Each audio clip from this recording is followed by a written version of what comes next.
Coming up on UCF Nightly News, a sorority on campus is being accused of hazing its new members. We'll tell you what the victims were forced to do. And one bad habit may put students at risk for getting low grades on finals. Find out what students can do to improve their memory while studying for their big exams. And Melissa Westbrook officially stepped down as UCF student body president as a ceremony Wednesday night. Nightly News was there as Westbrook passed the gavel to President-elect Weston Bays.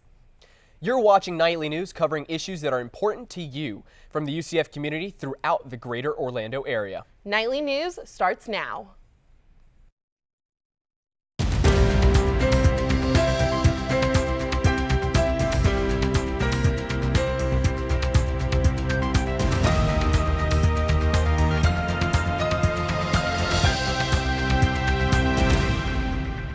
Good afternoon and welcome to Nightly News. I'm Nicole Ibn Arriaga. And I'm Chris Groh. Today is Friday, April 18th. Thanks for tuning in to our final show of spring 2014. Chi Omega sorority came under fire this week after an incident report alleges its members were involved in hazing. Nightly News reporter Claire Davis is here now to tell us the latest developments in this investigation. So Claire, are the sorority sisters safe now? Well, UCF officials say the Office of Student Conduct placed the chapter on interim suspension on Monday, April 14th.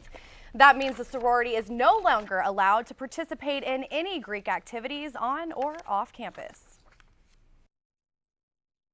According to the incident report on Friday, April 4th, around 10 p.m., new members of the Chi Omega sorority were blindfolded off campus by current members and driven to the UCF campus. Once on campus, the current sorority sisters parked in Garage C and escorted the new sisters to the Arboretum, or the woods. They were then hazed and given 1/5 of a bottle of rum by the current members and told to finish the entire bottle before they were allowed to leave. According to the incident report, the girls were allegedly hazed right here at the Arboretum on campus. And shortly after that, they were driven across the street and abandoned at Garage C. One of the victims was able to call her boyfriend, who picked up both women and got them home. The report shows that one of the girls had bruises and scrapes on her hand and arm from falling while attempting to find her way home after the incident. Chad Bennett, UCF spokesperson, says hazing allegations are taken very seriously. Well, it is first important to keep in mind that these are allegations. However, anytime allegations such as this come up, we take them very seriously, and both the UCF Police Department and Student Conduct are investigating. We reached out to Chi Omega on campus, but they declined to comment on the matter. Officials at the Chi Omega National Organization issued a statement to Nightly News and said there is nothing more important to Chi Omega than ensuring the safety of its members. In Orlando, Claire Davis, UCF Nightly News. So, Claire, have any of the members involved been reprimanded? Yeah, actually, the Chi Omega National Organization issued us a statement. I have it right here, and they said that there were actually 3 members who were involved in this incident, and they've actually voluntarily resigned their Chi Omega membership. But this isn't the first time something like this has happened in UCF's Greek community, right, Claire? Yeah, that's right, Chris. So this is actually the latest in a string of problems over the past year. Last February, we reported to you that all Greek activities were suspended after multiple incidents regarding alcohol and hazing surfaced. Well, thank you, Claire. And now Wednesday was a big night for SGA as they celebrated the passing of the gavel. This event is held annually to honor members of SGA and as a welcoming party for the president and vice president-elect. But the main event happened when Westbrook ceremoniously passed the gavel to Weston Bays and Sydney Altfield. Bays and Altfield will start working on their platform goals when they take office May 8th. We told you a few weeks ago that college students are the most sleep-deprived people in the U.S. Now, a recent study by the University of Pennsylvania shows extended periods of chronic sleep loss can cause long-term problems. Nightly News reporter Ashley Collins joins us now. So Ashley, before students come into class like this one to take their finals, some probably pulled an all-nighter or drank coffee in order to get through their studying. But the UCF Health Center says students should consider another option that will help them in the short and long term. If you walk into the library, you'll see students studying up for finals. To get an edge on exams, some say they plan to pull an all-nighter instead of sleeping. Oh yeah, definitely. Actually, I'm doing it after the library closes.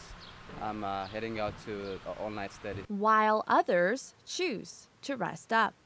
It doesn't really work for me. When I try to cram, I usually end up not doing very well. Christina Grabnickas, nurse practitioner at UCF's Health Center, encourages the latter. This week, she hosted a workshop to explain the importance of sleep. She says though students have notoriously busy schedules, there is a way to study and still get sleep. Study a little bit every day, not try to cram it all in. But the key in that is memory retention would be getting that beautiful 7 to 9 hours of good sleep. She adds that lack of sleep causes memory issues and low academic performance, and it could potentially cause physical damage or loss of brain cells. That's the finding in a March 2014 University of Pennsylvania study. In order for students to stay healthy in the long term, the UCF Health Center suggests get the recommended 7 to 9 hours of sleep, go to bed the same time every night and wake up at the same time, don't drink caffeine, and don't eat heavy meals close to bedtime. Grabnickas adds, instead of studying overnight, save last-minute studying for the morning so it doesn't affect your sleep time. Grabnickas also says students should get a head start in studying before cramming it all in one night. That way they can get a great sleep right before the test. Back to you guys. Thank you, Ashley. Time now for a first look at our weather. Julia Anderson joins us now live at the desk. And it's not looking so good outside, is it? You're right, Nicole. We don't have the best weather conditions right now. The high today is 82 degrees and 90% humidity. Now, if you haven't left the house yet, be sure to grab an umbrella and even put those rain boots on because it is stormy out. There's an 80% chance of rain today with possible thunderstorms throughout the day and into tonight. Be sure to hold on to that umbrella as well because we're looking at gusty winds today coming from the east at 10 to 15 miles per hour. And those wind gusts could reach 20 miles per hour today. So we're looking at a rainy, humid, and windy day ahead of us, unfortunately. Well, that seems like it ruins my plans for the rest of the day. Yeah, it does for me too. Well, I'll have a little bit later on some more weather forecast for you to see if it's going to be sticking around through the weekend. Good. And then still ahead on Nightly News, UCF welcomes a new major in fall 2014. Find out how UCF is trying to lead the way in a revolutionary field of science. And a ferry accident in South Korean waters left hundreds of people missing. Reporter Sarah Smith tells us about important issues happening around the country and the world. Nightly News will be right back.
For complete coverage of news, turn to UCF Nightly News, covering late-breaking stories that affect you and your community. Blake Bortles and running back Storm Johnson. Dedicated to investigating the story and asking the tough questions.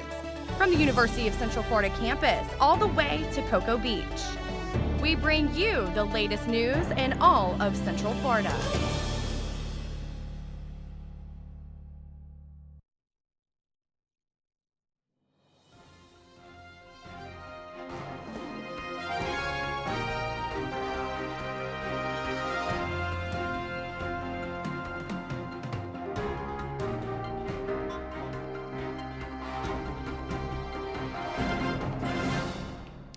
Now, the past few days have been full of news across the nation and around the world. Nightly News reporter Sarah Smith is here to give us the latest. Now, Sarah, can you tell us what's going on in South Korea? Well, Chris, a ferry carrying 475 passengers tipped on its side off the southern coast of South Korea on Wednesday. Now, of these passengers, 325 of them were high school students. The vice president of the school, who was one of the first people rescued, hung himself this morning. The captain has been arrested now that a crew member actually confirmed that he was one of the first to abandon the ship. He also did not immediately issue an evacuation order, possibly causing the death of several passengers.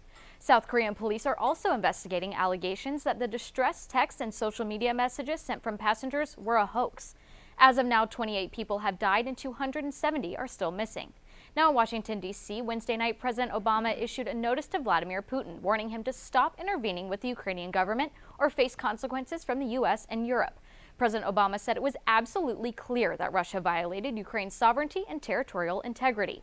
Ukrainian officials said they're willing to offer amnesty to groups that have been attacking their eastern border if Russia will pull out its 40,000 troops. Now on Tuesday, masked men in eastern Ukraine handed out pamphlets at a synagogue ordering Jews to register their property with the Ukrainian government or face deportation. U.S. Secretary of State John Kerry called the pamphlets grotesque and beyond unacceptable. Back here in the U.S., the last Boston bombing victim was released from the hospital on Tuesday. The first race since the attack will be held on April 21st with 36,000 runners and 1 million spectators. Security has been increased with thousands of uniformed police officers, hundreds of undercover officers, and about 100 video cameras. And that's what's going on around the world. Back to you guys. Thank you, Sarah. Now, UCF Health Services is getting bigger to better serve students. Health Services officials plan to expand the health center building by adding 2 floors above an existing 1-story wing that's currently part of the health center now. Dr. Michael Dyken, the director of Health Services, says that each new floor will serve a specific purpose.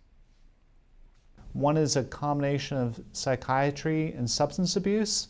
We want to bring those programs together. And the other floor will be for international health care.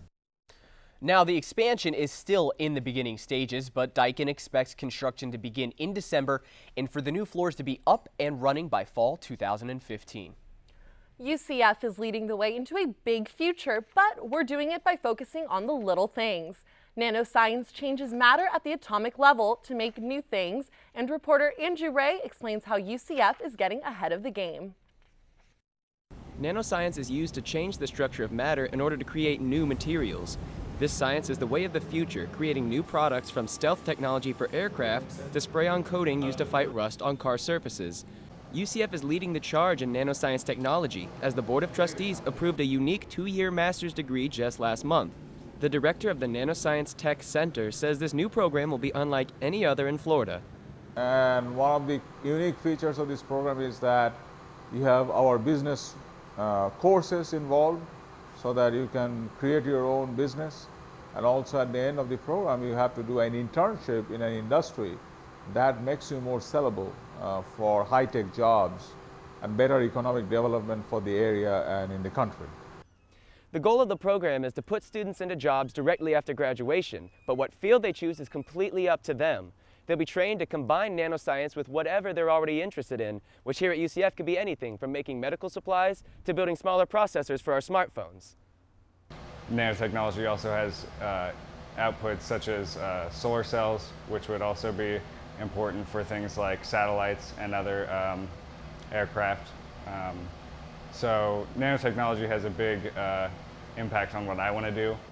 So either from commercial applications or academic purposes, this is the way of the future. In Orlando, Andrew Ray, UCF Nightly News. The program will start with 10 students this coming fall, and all qualified students can apply. And the weather has been changing from day to day, and Julia Anderson comes back to tell us what the next few days have in store for us. And luckily, the skies were clear Tuesday morning for students to view the lunar eclipse. Now, if you didn't stay up late enough to catch it, don't worry. We'll show you the so-called blood moon after the break.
For complete coverage of news, turn to UCF Nightly News, covering late-breaking stories that affect you and your community.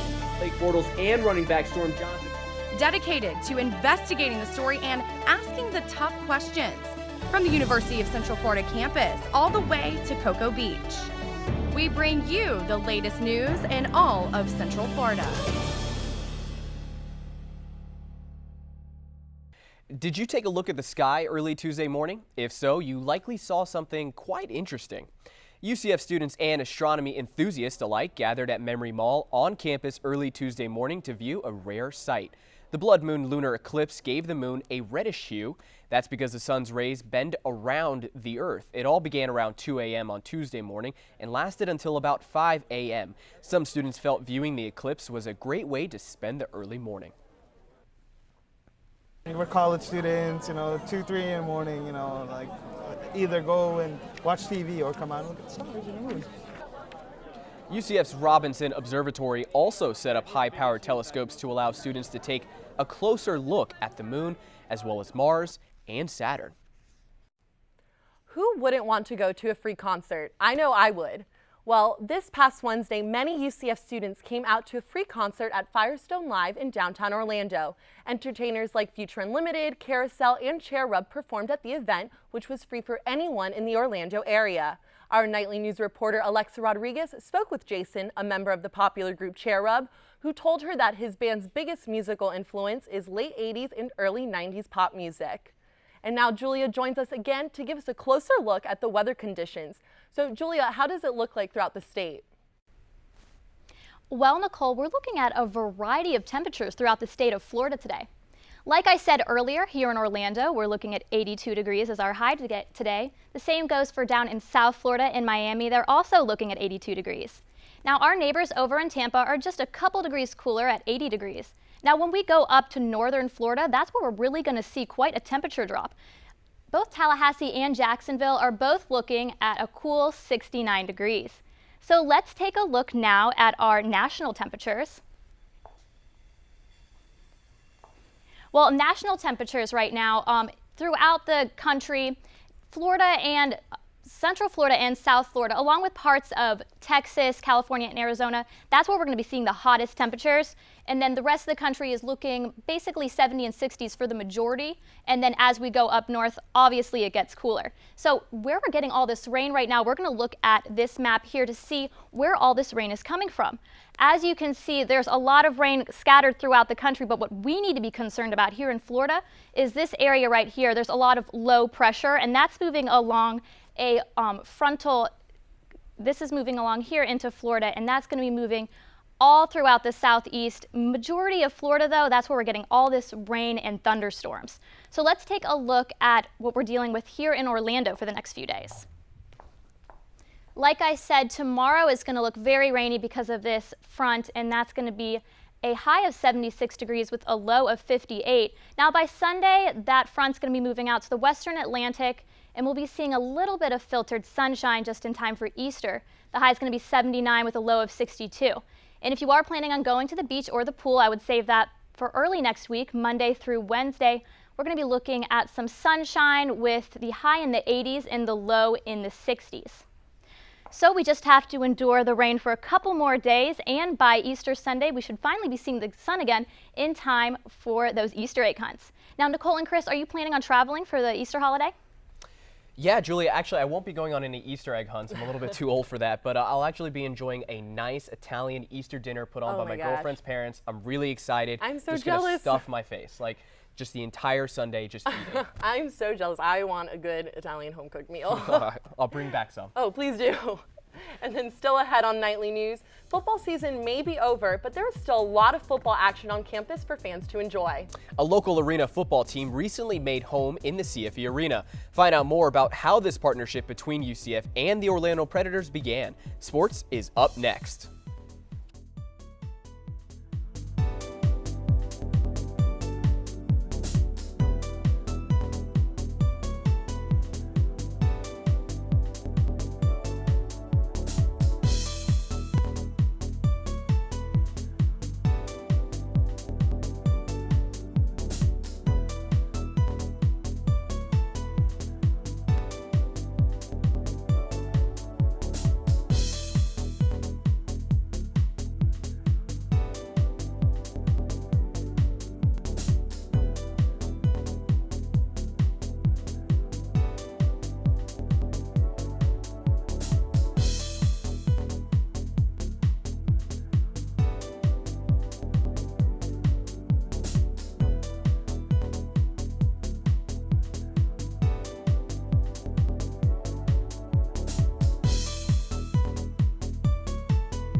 For complete coverage of news, turn to UCF Nightly News, covering late-breaking stories that affect you and your community.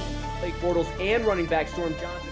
Dedicated to investigating the story and asking the tough questions. From the University of Central Florida campus all the way to Cocoa Beach.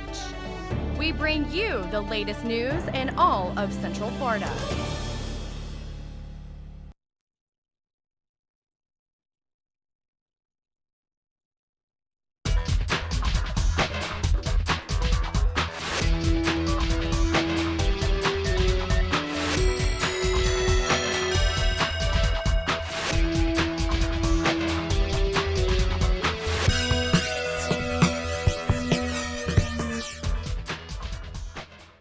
Welcome back, Knight fans. I'm Andrew Ray, and here's what's going on in sports news.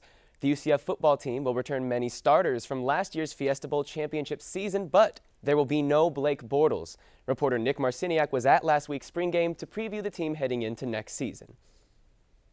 After Saturday's annual spring game, Coach George O'Leary said he's been impressed with the work ethic that most players brought to spring camp this year. Those are the guys that eventually you're going to win with. You know, you can't take days off or play off. As I tell the players, you can have a bad play, not a bad day. The defense returns 9 starters from last year's unit, and senior linebacker Terrence Plummer says that experience will help them communicate better.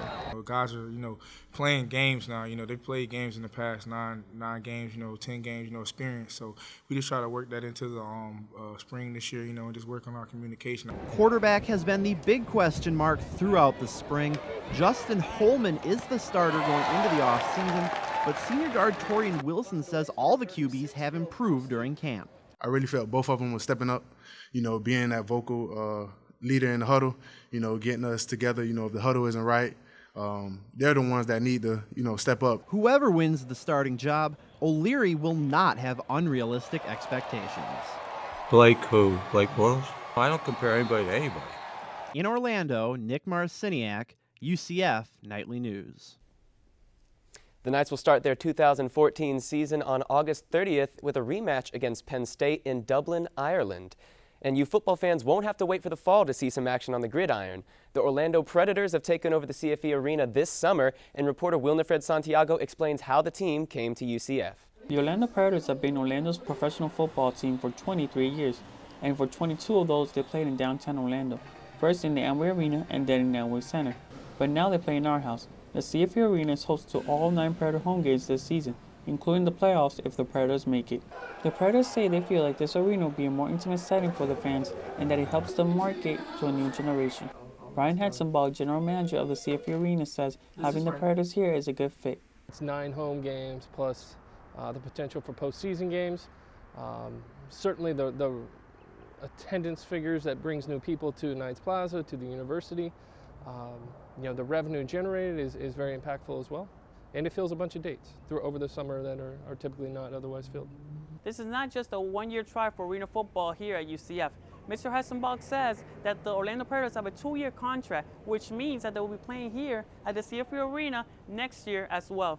And fans have shown up so far. The largest fan attendance was over 6,000 fans on March 21st against the Los Angeles Kiss. Hessenbach says that for the first 3 games, they are right about where they're projected to be in attendance. Orlando Predators fan and season ticket holder Tom Traver says he loves the new stadium. A lot more intimate atmosphere. You're a lot closer to the game. It's in-your-face football, and this is definitely in your face. In Orlando, Winifred Santiago, UCF Nightly News. UCF students can attend Predators game at a discount with their student IDs all season long. That's all we have for our final sports of the semester. Back to you, Nicole. Thank you, Andrew. And that's all the time we have for now. Thanks for tuning in to our last show for spring 2014. On behalf of all of us here at Nightly News, thank you for joining us this semester. It's been a pleasure being your #1 source for news happening in the UCF community and greater Orlando area. Nightly News will return once again fall 2014, and we leave you now with some images from this week's European Heritage festivities on campus. Until then, good luck on finals and have a great summer.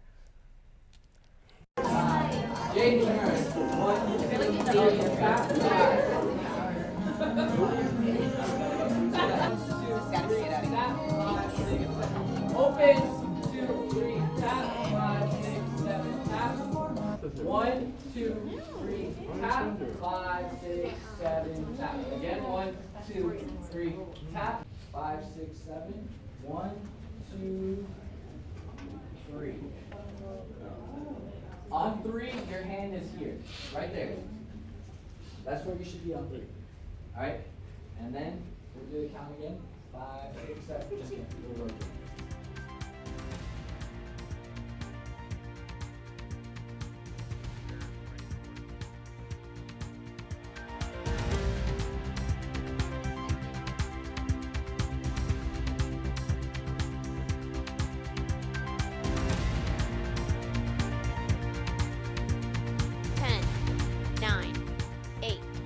Seven, 6, 5, 4, 3, 2, 1. Fade to black.